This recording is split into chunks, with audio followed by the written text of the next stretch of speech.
Hello folks, and I hope you're having a good Friday. It's nearly the weekend, eh? Woohoo! Anyway, what have we got for you this time around? Well, we have some hi-fi news, of course.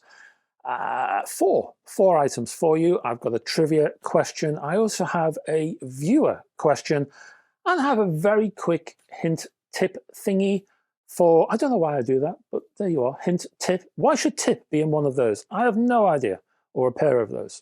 Anyway, stop rambling, Paul. Yeah, we've got the hint tip thing for vinyl beginners, so all you vinyl experts can have a coffee at that point.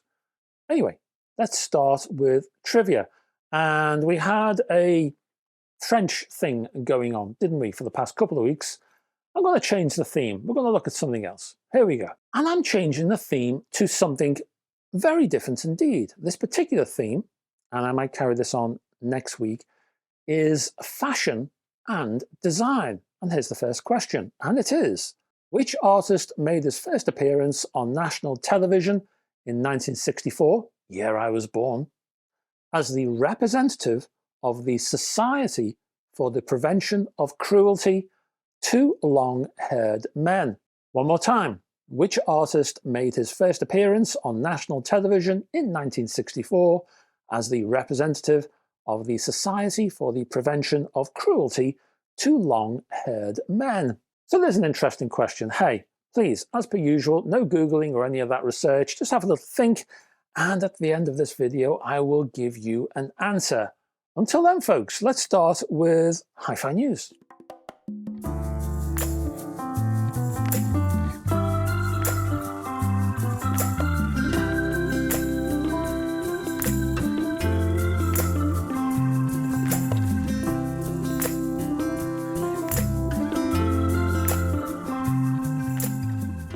First up, we have some news from the UK hi-fi outfit Avid, and they have a new version of the Integra integrated amplifier. This particular Integra is called the Integra, not the Integra 2 or even the Integra Mark II or the shiny new Integra. Oh no, it's just Integra. And for this particular version, well, you get a remote control. Now, I know for a fact that Avid, it's not keen on remote controls because the company thinks that remote controls and the circuitry that goes inside will impinge on sound quality. And I must say that I'm pretty sympathetic to that view, especially with high-end kit. But the public wanted the darn things. So you know how it goes, what the public want and all that. So hopefully Avid has managed to skirt past the compromise thing. Other upgraded bits and pieces include an enhanced power supply and an improved phono amplifier, because you get one of those built in to the box. Price £9,300. Next up, we have a new music server streamer from Silent Angel.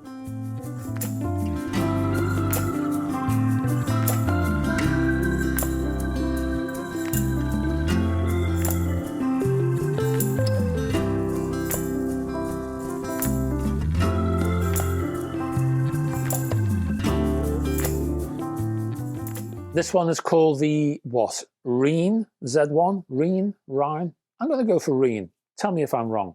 It's the Reen Z1 Plus, actually.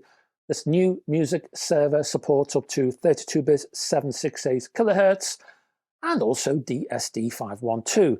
The Z1 Plus apparently lowers noise via the use of TXCO clocks and an external 25 MHz word clock, EMI noise absorbers and high-frequency noise filters for the power output, and the USB port are also included. Inside, you can have up to 32 gigs of RAM and up to 4 terabytes of permanent storage on SSD. This box supports Roon, but also Apple AirPlay, DNLA, MQA, plus the usual music services. This new Silent Angel product also features an Intel quad-core CPU within, and that sits inside an aluminium chassis designed to reduce vibration. Price, well, I have a dollar price only of $3,199. Next up, we're looking at a company called Java Hi-Fi.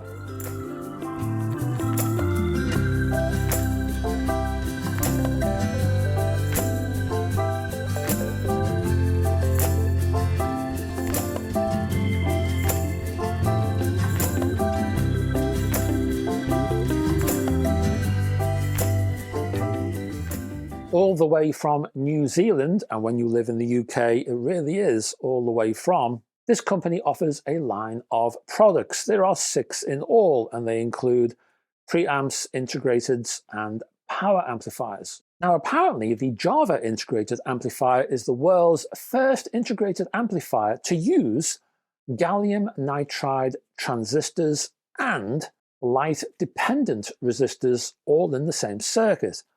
Why bother, you ask? Well, apparently it plays a big part in the final sound. It's pretty nifty, to paraphrase the company. The casework for these products looks rather interesting. I don't know if you'd agree with that. I think it looks rather interesting. And the finishes are different. They include walnut and copper. There's black, which isn't different at all, of course. And then there's the minimalist options such as white and silver, which is slightly different. Now, if you have a hankering to buy one, then you can configure your own amplifier on the online configurator, which I really feel needs to be said by somebody from Dodge City. Configurator. As such, I'm seeing prices in dollar terms like what?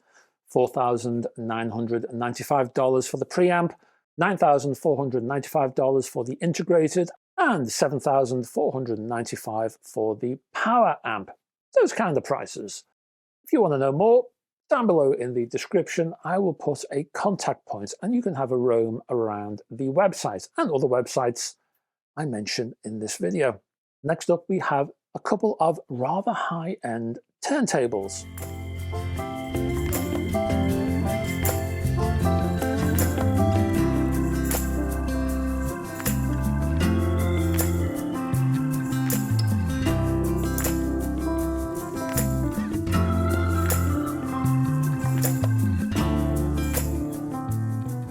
I would like to talk about an Australian outfit called, now looking at those umlauts, I think this name is Dohmann, I'm guessing. Tell me if I'm wrong, please. So I'm going to say Dohmann. So Dohmann was formed around 2013 by a guy named Mark Dohmann. He was in the aerospace industry, and then he set about designing turntables. Now, his products, because I'm going to mention 2 in this particular video, are being distributed by a UK outfit called Absolute Sounds, and they have a spin-off called TEN, T-E-N. So that gives me an excuse to mention these rather intriguing turntable designs. They are high-end, as you might expect, and I have 2 to tell you about. There's the Helix 1, and that's the flagship, and then there's the Helix 2, which incorporates Dohmann Audio's technologies, but into a smaller footprint. The Helix 2 has 1 arm board, whereas the Helix 1 has 2 arm boards. Both of these turntables recently hit the Mark III level. I say recently, back in 2022. And as I say, now they're available to order in the UK. There is a theme surrounding these designs, and that's resonance control. And that reflects Dohmann's time as an aerospace engineer. Now, Dohmann recognizes that, yes, you need vibrational energy to hear the sound that you want. So that's soaked up by the stylus. However, there is competing vibrational energy, unwanted vibrational energy, coming at the stylus from all kinds of other directions, caused and produced by the turntable. Now, that lot gets in the way and reduces sound quality. So Dohmann has implemented a number of design features in his turntable to remove that. And they're called the -K vibration isolation system, utilizing something called negative stiffness mechanism technology. And that includes things like the mechanical crossover network designed to dissipate mid and high frequency vibrations, There are floating armboards made with a composite sandwich polymer.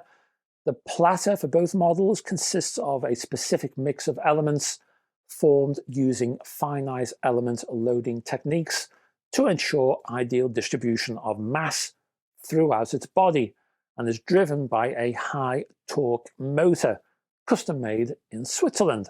Both turntables are available in a black anodized aluminium finish or a nickel and titanium plated finish. Now, as I say, both turntables are high-end, so expect high-end prices. The Helix One Mark III is priced at £64,998 in black and £78,998 in titanium. The lower cost Helix 2, well, that costs £46,000 in black and £51,500 in titanium. That's your hi-fi news. Let's go for a viewer question.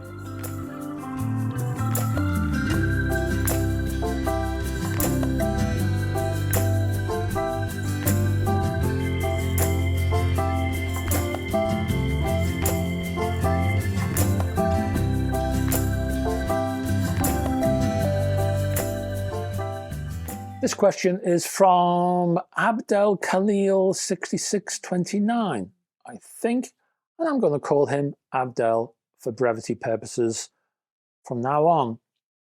Now, Abdel lives in Tunisia, a place I've been to exactly once, and it's a beautiful country, and I wouldn't mind going back. However, Abdel saw my review of the Audiolab 6000A, and I'll put a little link up yonder if you want to look at that as well. He sent me an interesting post, rather long to include in this video, but I'll précis what he said. Now, one of the issues that Abdel did talk about was the thorny issue of the cost of living in certain countries as opposed to other countries, and tax levels in certain countries, which means that when you buy what maybe I would call reasonably priced hi-fi, in those particular countries, like Tunisia, the prices skyrocket. So all of a sudden, achievable hi-fi in terms of price becomes super expensive. So what Abdel did, he bought his 6000A in Germany and brought it back as hand luggage into Tunisia, which is a good plan, I would say. Anyway, Abdel has his 6000A. I am right, Abdel, aren't I? You actually do have your 6000A in situ. Anyway, I'm assuming you have. And Abdel is looking for a pair of stand-mounted speakers. And he says, what do you think of the combination 6000A and the AE100 Mark IIs? These are the speakers from Acoustic Energy. Or what other small speakers would you recommend? I listen to all genres of music, but mainly jazz, classical, and oriental. Sometimes on vinyl, but mostly on CDs, DVDs. And I also do a lot of streaming through both the Blu-ray Sony player and the TV set, Spotify, YouTube, Netflix, and radio. Speakers should be moderately efficient, although I do not listen at high volume, and the 35-meter squared room is reasonably furnished without any major acoustic issues. Keep up the good reviews, and thanks again. And thank you, Abdel. Okay, where are we then? Well, these speakers, these acoustic speakers, they're not particularly efficient, I have to say, and that might be a slight concern for the 6000A integrated amplifier. So, the speakers themselves, what sort of price are we looking at here? £250, is it? 260? Something in that area, I think I'm right in saying. These particular Acoustic Energy speakers, they have a sensitivity of 87 decibels, which is fine. Problem is, they run at 6 ohms. So combine those two figures and they will need a bit of a push to get going. Now, I have not reviewed these speakers myself, but according to colleagues of mine, although they're fairly balanced in terms of sonic presentation, the upper frequencies can be, how can I put this, a little hot to the touch, you might say. So while I do like Acoustic Energy as a company very much indeed, for your personal situation, I would look elsewhere in this case. I would look closely at two alternatives, either the 3030i speakers from Acoustic or the Diamond 12.1 speakers from Wharfedale. And I'm leaning more towards the Wharfedales in your case. Both speakers can be yours for basically the same price, give or take a few pennies. So in and around that £250 mark. I say 250, but of course, that's in the UK. I'm not too sure how much you'll be spending if you want to grab these things. In techie terms, both of my alternatives will be easier to drive than the Acoustic Energy designs. So, for example, for the Acoustic Energy speakers, you need an amplifier, I reckon somewhere around 60 watts, which is going to be right on the edge for the Audio Lab. So maybe not. Hey, that might put an awful strain on the 6000A. The Wharfedales only need an amplifier of, what, say 20 watts and higher. The Q Acoustics, very similar, 25 watts and higher. So both of these speaker designs will run a lot happier on the 6000A, I would suggest. Anyway, Abdel, I hope that helps a little bit. Good luck with your search. And before we go, let's do a hint, a tip.